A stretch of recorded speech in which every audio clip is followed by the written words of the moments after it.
how are you today, though? I am okay. I cannot complain. You guys know me. I'm an open book. I just go with the flow and wherever the wind takes me. And I'm okay. I'm okay. You're okay. You I'm hear that Jersey girl okay. I'm accent? okay. I am okay. But where's your family from originally? So my family originally, so there's a migration story, and I'm not going to share my whole migration story because I want to share that in my ebook. No problem. But we had just recently found out that one of my grandmothers, my dad's mother, had actually been born on a plantation.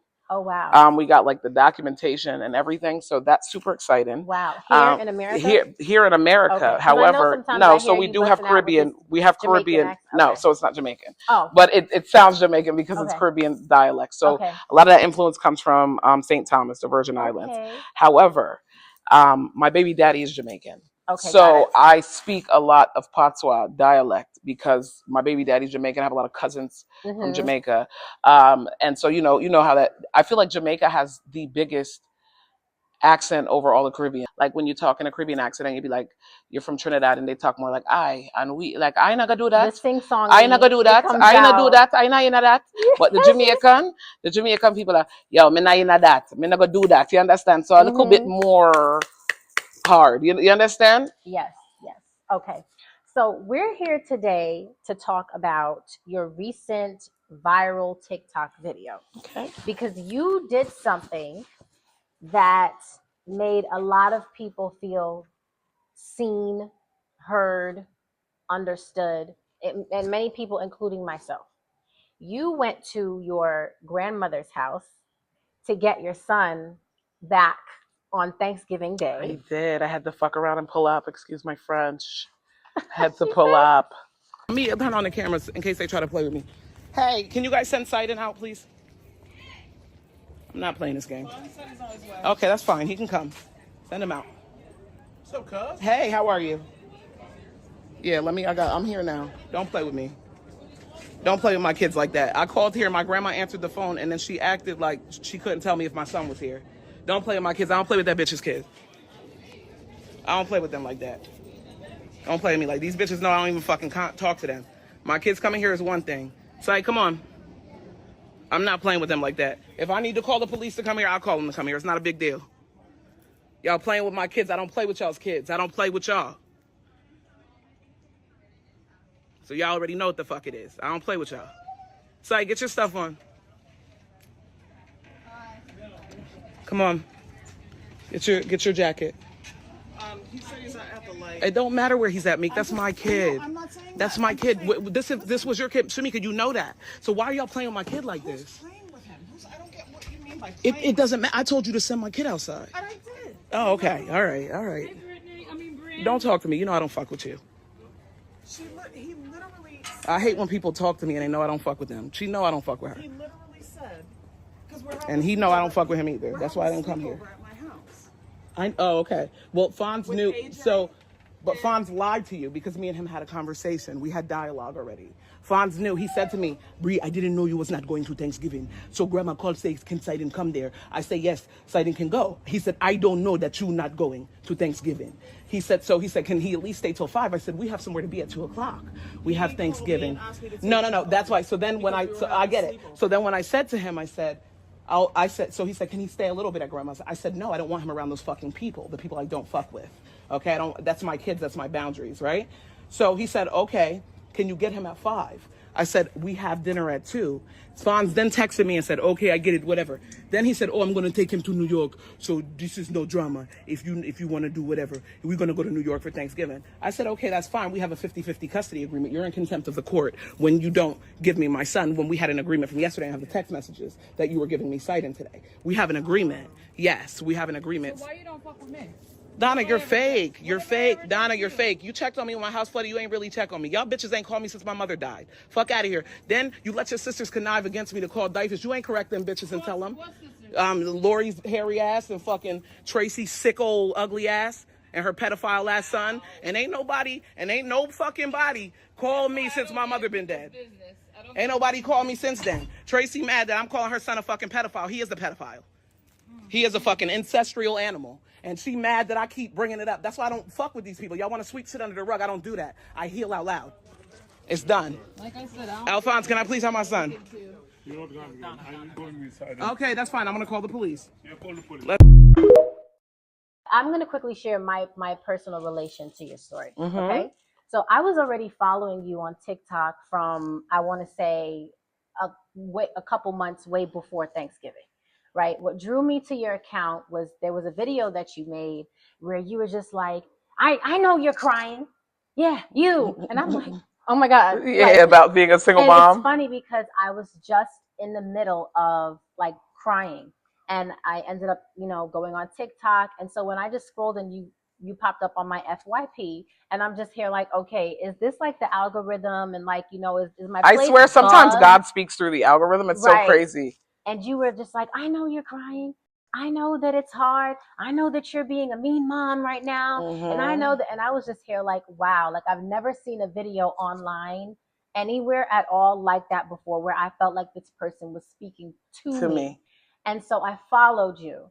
So now on Thanksgiving Day, when I saw your video circling, not only was it on Oh, it was. on It's. Facebook, I mean, it's. I think we're at like 13 million views now. It's been viral everywhere.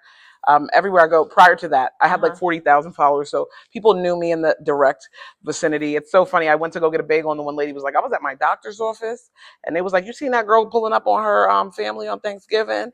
And I was like, "Jesus!" So, yeah, it's been everywhere. It's been Tasha K reposted a couple of my videos. It's been everywhere. Wow. Okay. When I saw the video and I just saw you pull up in the front of the grandmother's house and you were just like, is my son in there? Whatever. I was like, oh my God, this just happened to me. Literally, I was like, this really happens to people, because that exact thing that you went through literally just happened to me. It happened to you on Thanksgiving Day, but it happened to me a month prior. It happened to me on Halloween.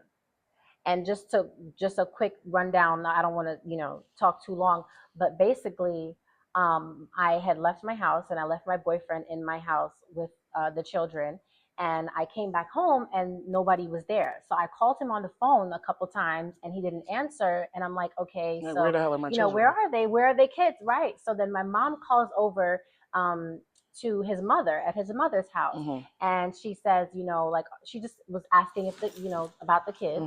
And she ends up telling my mother she's not home right now. She's out with her husband. And my mom said to me, I think she's lying. You should go over there. And he only lives 7 minutes away from me. Like literally, I went right over there and she was home, standing in her pajamas with my children cute. In her bed. It's real cute. She wanted you to pull up on her. Sometimes people just want you to pull up on them. They just want you to pull. No, that's what she wanted. Right. She wanted you to pull up on her. Okay? And so in that no other logical explanation. Okay.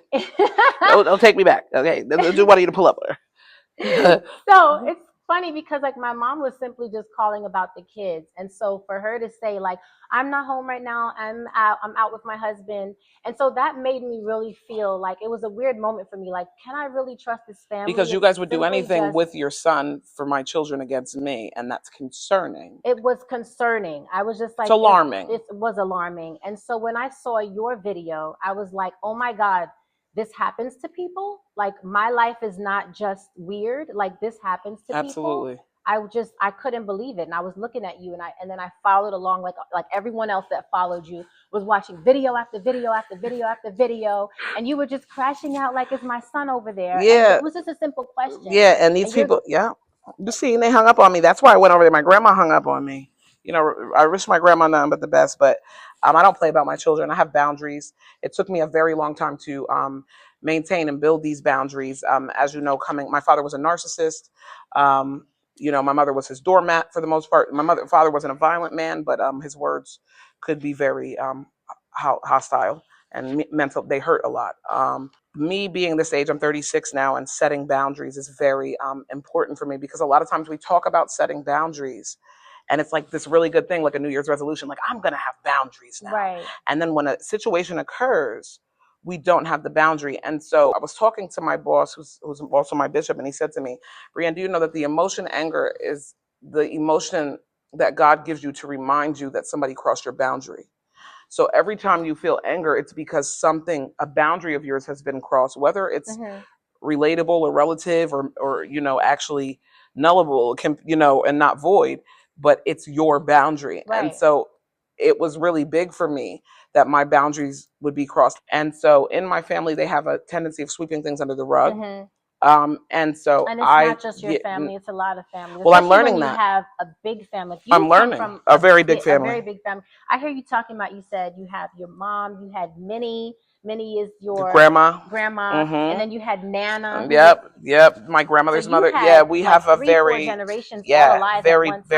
very big. And that's just on your mom's side. Yes. So and then you have a lot of siblings. How You many have a lot. siblings I have do you 6 siblings. One You step. have I have a sister named Gabby. I have a brother named JJ. I have my twin sister. you have right. You Brittany. have a twin I'm a sister. twin.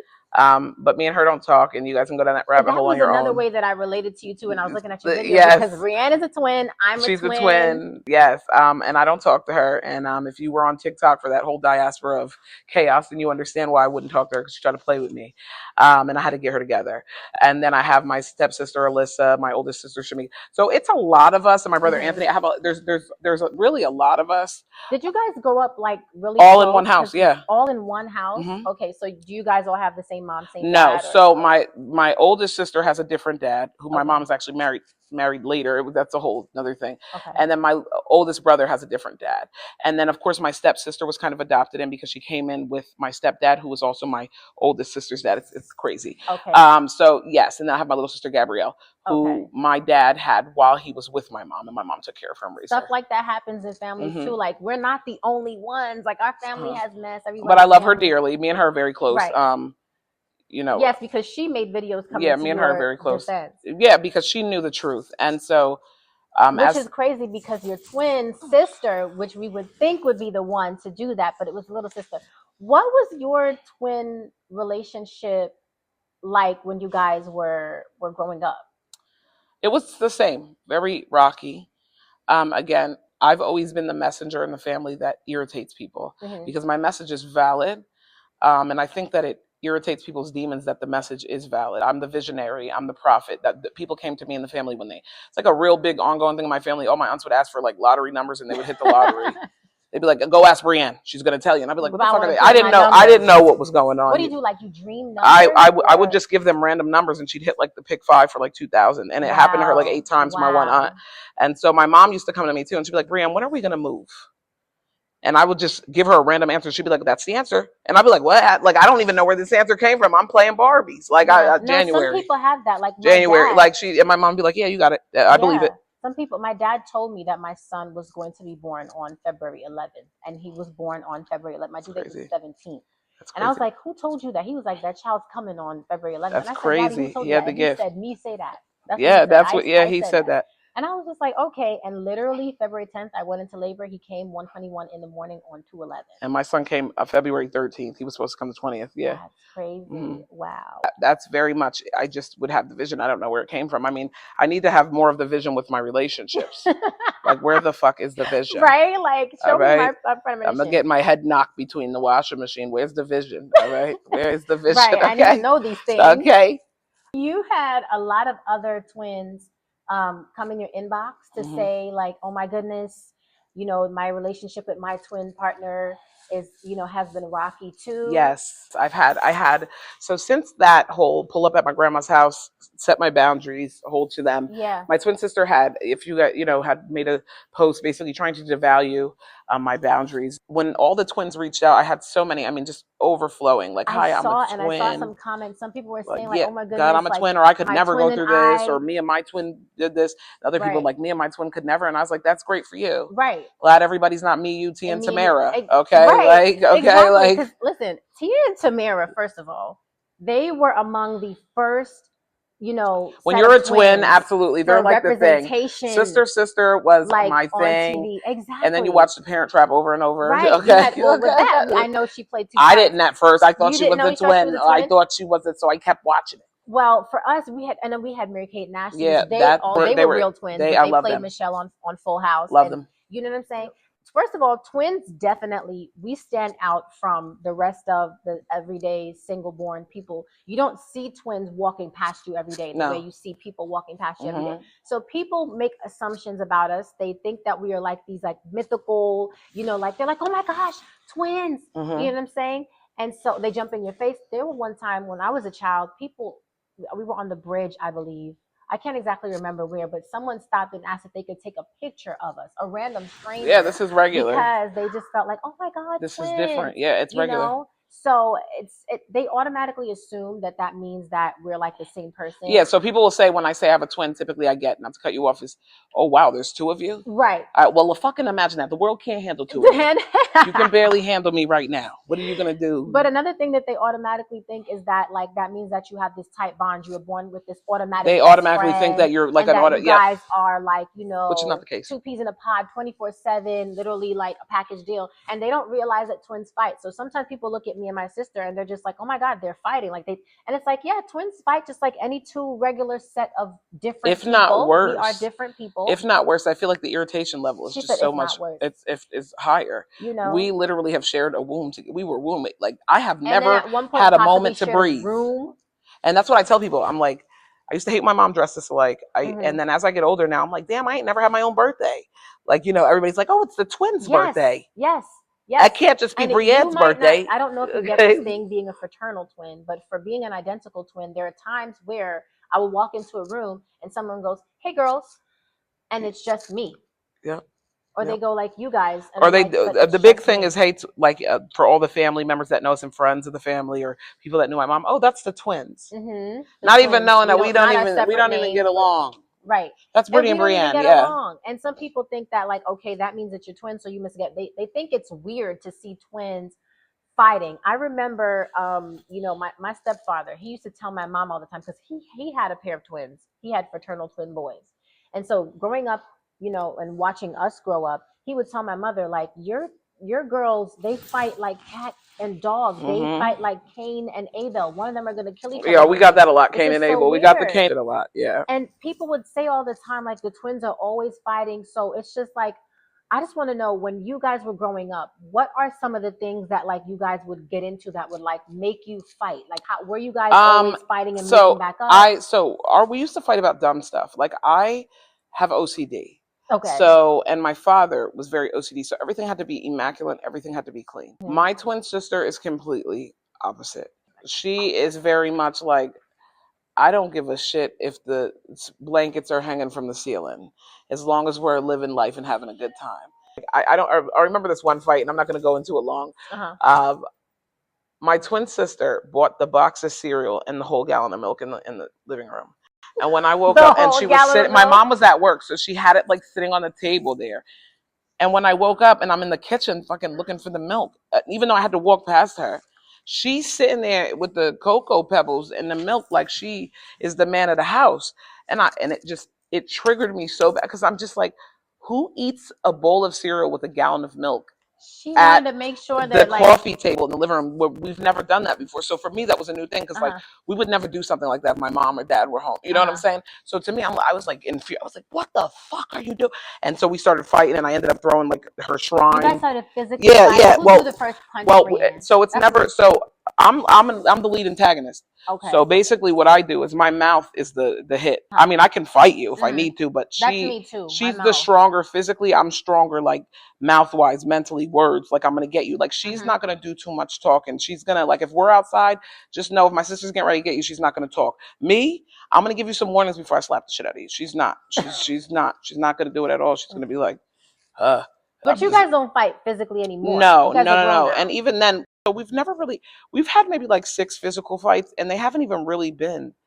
It's more like us running through the house, like arguing with each other, like, I'm gonna get you, and then I close my room door, and then it's my mom, what are you doing? You know, but we never really like physically put our hands on each other. Sometimes I wanted to, but I just, I didn't. Yeah, but you're just like, I'm an adult now. So now I'm an adult. I don't even care about fighting. I'm at a point, and that's part of the reason why the no contact is very important for me to maintain it again this time, where I don't have the energy or the capacity to fight because I'm going to finish you. And so now you hate me for life. Right. And I'm an adult now, and I really do understand that words matter. It does matter what you say. I might punch you and you'll get over that because the bruise will heal. Right. But if I tell you a bald-headed scallywag, two-time hoe, you might not never forgive me. Right, because saying something, it'll stay in your memory. The words, it still hurts, it still cuts deep. And it's the tone and it's the fact that somebody decided to say that, or say it in that way. And, you can think about it before you let it out of your mouth. Absolutely. It's just it's not going to work right now. It's not going to be compatible because she is committed to villainizing me. Most people, if not all, have, if you have siblings, if you're not an only child, there's sibling rivalries or sometimes there's maltension. And yes, it happens. It happens to twins too. Like I was saying with T and Tamara. And that's why I appreciate that we spoke about Sister, which that was just them being, you know, scripted characters Absolutely. on TV. When they did their reality show, I'm telling you, I remember when the first time I saw, we were still young girls, we were teenagers, and we were like, oh my gosh, Camille, T and Tamara have a reality show. And then we were looking at it and we were like, oh my gosh, Camille, they're arguing. They fight. Just like and they we just do. were no contact with Just each like, other. They just came I back don't contact really with know each the other. whole story. So I know a little them. bit. They just came back to each other, like wow, and everybody's like, it's so good to see you guys together. Right. But they hadn't been talking And there for was years. a while, Tia tried to clear it up in that interview. She was like, that's not really what I meant when she said she really wishes that she could just pick up the phone and call her sister. Yep. And people were like, you know, the public was kind of like, you know, whispering, like, what's going on between them? Like, they're twins. No, they did have a feud. I But- believe they were no but contact. they're two people just like any other two people, and that happens. I, at one point, stopped talking to my twin sister as well. As a matter of fact, and I mean, she's in the room. And I can tell this story even if she's standing here because she knows that it's true. Literally, about a year ago, she did something. I remember it was specifically July. Shit, I'll just. She said it was specifically July, y'all. She had offered me like, oh, do you want some of this? And she was eating some food or whatever. I went back in her plate and I took one more thing, and she went off on me and was just like, I didn't say that you could have any more. I didn't say. And I was like, oh, I'm sorry. But it didn't end there, even though I said sorry. She walked over to my son who was eating, 3-year-old, picked up his food, smushed it up. I was like, this is so wrong of her to do. And I said, this is where I crossed the line. My child, she was like, I'm going to show you what it's like to take food out of your child's mouth. You're taking food out of my unborn child's mouth, because she was pregnant. Oh, she was pregnant. So like it was hormones. It's not a justification, but it helps you understand that. But at the same time, I would be pissed too. You took food from my son who's physically here. Yeah, absolutely. But in her mind, so I'm not justifying for her at all. I understand now because she's pregnant. I understand why it happened. It's not right. It was wrong. It was wrong. Camille. Right. It was wrong. And I decided. But it's I understand you're pregnant. So when you're pregnant, like I used to call corporate on Burger King religiously because I had hyperemesis. And so all I could do was drink ices. For people who don't know, hyperesis is like where you throw up. I lost 40 pounds. Pregnancy. Yeah, I had 40 pounds while I was pregnant. Lost 40 pounds while I was pregnant. So what happens is you can only eat certain things. So my sisters would juice for me. So all I would literally eat was ices from Burger King or juice, fresh like apple and kale, carrot juice. Wow. I lost 40 pounds. I looked great after. Burger King had those. Yeah, they didn't. The kale juice came from like my sisters. Oh, okay. I would go there for the ices, like the blueberry, because it was cold. Stuff, and I must have called corporate on Burger King at least 6 times when I was pregnant because the machine was down. That's and I lost my shit at the window every time. You mean to fucking tell me I waited in this line? Right. And because that's all that I could eat. But some people don't understand though. And when you have hyperemesis, just so you know, you spend a lot of days crying. Like I used to cry because you are so sick. And so it's like my sisters be like, you want to go out to eat?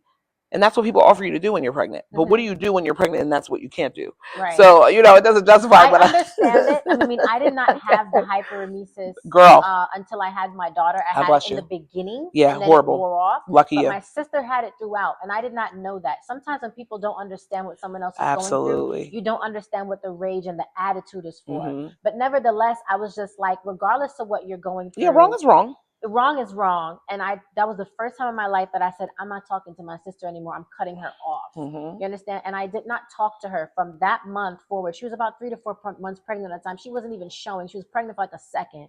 And so I did not talk to her for the rest of the year until she gave birth to her daughter. My mom called me on video and she was like, she had the baby. I said to her, hey, how you feeling? But I had not spoken to her from July all the way on December. It'd be like that, girl. Stopped talking to her because I was like, my kid is where I crossed the line. Absolutely, it'd be like that. So I totally get it. And so when we saw T and Tamara arguing, we were just like, wow. And we appreciated their reality. Absolutely, because we're not alone. Because we're not alone. They came up, they were courageous. They came up in front of the world to show their real life relationship. They are just like us. And it really did help a lot of other twin partners feel seen, and we appreciated them. Absolutely. So T and Tamara, like wherever you are, you guys are role models for all twins around the world. Yeah. And also too, you're not. It's just not you guys. You have other siblings. But would you say that you're closer to your sister, your twin, out of all of them, or which? No, I'm closest to my little sister Gabrielle. Okay. And you guys can go follow her, The Gift of Gab, on and TikTok. She's got a really compelling story too. Gabrielle is the sister who is on your dad's side. Everybody else is on your mom's Yes. side. So Gabby was raised with us because At your mother's house. yes. So my dad had her while he was with my mom, Got it. but my mom raised her courageously because her mother was on drugs. Okay. So my mother, that's just the kind of heart that Mhm. she had. And so to me, it's not a half sister; it's my whole It's sister. your whole Yeah. sister. Yep. Right, because we have other siblings too. We Mhm. are like the last out of my dad's like 8 children, Mhm. and we don't all have the same mothers. So Mhm. not everybody's family is like that. But your family, all your siblings were in the house with you and your mother growing Mhm. up. Mhm. What was your relationship with your mom like? So with my mom, I now understand because I'm older just how overwhelmed she was, and because I understand that my father was a narcissist and how much of the load was hers to carry. Mm-hmm. My mom was always fun, like just had she was a very much of a free spirit, but she would always be tense a lot, like it just like stressed or like hopeless, and I'd just be like, Mom, as I got older, I'd be like, Mom, you can't be like that. Like you get so hopeless when not like when something doesn't go, you're just like whatever. And because I maneuvered through a narcissistic relationship for a short period of time, and I acknowledge that my mother was in it for so long, Mm-hmm. I know what that does to It you. helped you to see what It your helped mom me was to going understand through what a my mom lot was better. going through. So to me, she gave me the best of everything, because to live with a narcissist and to be his woman and to Mm-hmm. provide and still take care of your kids and keep having kids for him, and then And take care people of a don't kid, get it take care of a kid that unless he they're bought in in it. from the outside, doing all that. There's She just is a saint. selfless of a woman. And so to still not hate people, my mom was always very optimistic for the most part. Like, no, God is coming. Like, it's going to be okay. We're going to get through this no matter what happens. And so I think that's where I kind of get my resilience from, where I'm just kind of like, the glass is always half full, not half empty. Like, Mhm. even when it's down to the bottom, at least we got a corner, And so I think that with my mother, the relationship at first when I was younger, I just didn't understand it. Like, I'd be like, damn, because my mother wasn't very touchy feely, like Okay. Affectionate. affectionate. Um, and so I understand it now. But like, if I went to my mom, I was like, "Can I have a hug?" She'd give me a hug. Like, it wasn't like Mhm. she would say no. It just But would wasn't she like something. just come and hug you and be like, "I love you guys," No, hugging no, no, kiss? no, no. But that's very much me as a mom now. Mhm. Because touch is my love language. Mhm. And because I didn't get that, I try to give my kids what I felt like I missed You out missed on. out on. And it's crazy because you don't even do it on purpose. It's subconscious. Mhm. Like, I kiss my kids and hug them a lot. Just, it's subconscious. Mhm. It's not like I think about who didn't kiss and hug me when I was little. Right. I just be like, oh, I It's love just them. in your Let me nature. give them a kiss. Let me give them a hug. Like, you know what I mean? So that's Yes. that. Yeah. Yeah. But my mom was cool otherwise. Yeah. And so your mom passed away. When did she pass away? 2023, I believe it was. Okay, Yeah, so still very 2023. recent. What happened? My mother had cancer, but Okay. she healed from that. She had lung cancer, like stage 4, miraculous, healed from it. Okay. Went home with a half a lung, was living Wow. life. Amazing. Living life. Not, she didn't even need oxygen full time, just part time. You'd see my mom at the store, whatever. They'd actually put a port, like a hole in her back through her skin, like to get to her lungs so that it would drain. And they would drain it, and we would just pack that. It miraculous. So shout out to Temple University in Philly, Dr. Abbas, you did your big one at the cancer treatment. I mean, miraculous. He would always be like, "Your mom is my miracle." Like, he'd be like, every time he'd be like, Yeah, "This is 'cause my half a patient." lung. This is not less than half, like the small Wow. half. So she ended up getting that pneumonia that was going around like 2 years ago, and it was like no resistant, like antibody. So she ended up getting helevacted to Morristown Memorial, and she ended up on life support, Okay. on a ventilator. How old was she? She was 55, Okay, 56, so still. and they did everything they could. She was on it for like 3 weeks. And finally, the day that me and my siblings went, we were going to pull the plug because we knew, like, Mhm. Jesus. We all got there to have the meeting with the doctor team, and my mother had died 5 minutes before we got there. Wow. She wasn't going to let us make the decision. Yeah, she didn't want It you is guys so to emotional, see. but I I was like, know. my I mom is know. a saint Yes. because you died before we had to make the decision. Decision. Yeah, So that wouldn't be on your heart absolutely. I to was like, feel yo, this like lady's a you saint. were. 5 minutes, they were like, we just want to let you guys know when they came in for the meeting that your mom just Yeah. passed before you guys got here, like right when you guys were walking. I was like, that's crazy. It's like, Yeah. this lady knows what she's like, I'm not going to make my kids choose. Yeah. So that you don't have to feel that on your heart and on your Absolutely, chest. absolutely. But other than that, I don't really feel sad about her passing because I knew that Yeah, she I was wish we had suffering. tissue. No, it's okay. I knew that she was suffering. Mhm. And so I understand that when you understand the love of God, when you understand imperialism, you understand that heaven is the end game. That's the Right. goal. Right. That's the goal. Let me get her tissue. We are not supposed to be, I'm good, sad about death, okay? And I realized that my mother, after all she gave, she deserved heaven. Mm-hmm. And we all do, we all do. Like, so when we're crying about death, I had to sit with myself as I mourned her before she passed, because I knew I had the vision. I called my twin sister and I said, Brittany, I want to let you know that mommy's not coming home this time. I said, I know that in my heart. Yeah. She's like, I know. Mm-hmm. She's like, I feel it too. But I say that to say that I was just kind of like, heaven is, I'm not sad that, no, I'm okay. I'm not sad that I realized once I sat with grief that I was sad because I was going to miss her. Right. Right. Not because she didn't Not deserve because she, but it to was go just or that be, but it I'm was the sad because I was feeling going to miss of, her. and not anticipation, but you were thinking about the future and thinking about all the times where you would say, Absolutely. I want my mom. Absolutely. Or when I need to call her, Right. To be the voice of reason, because she was the buffer between me and my twin sister. Right. She was the person like, I no, bet. Brittany, you're wrong. No, Brianne, you're wrong this time. Hey, y'all, just give it a break. That was our person. That's awesome.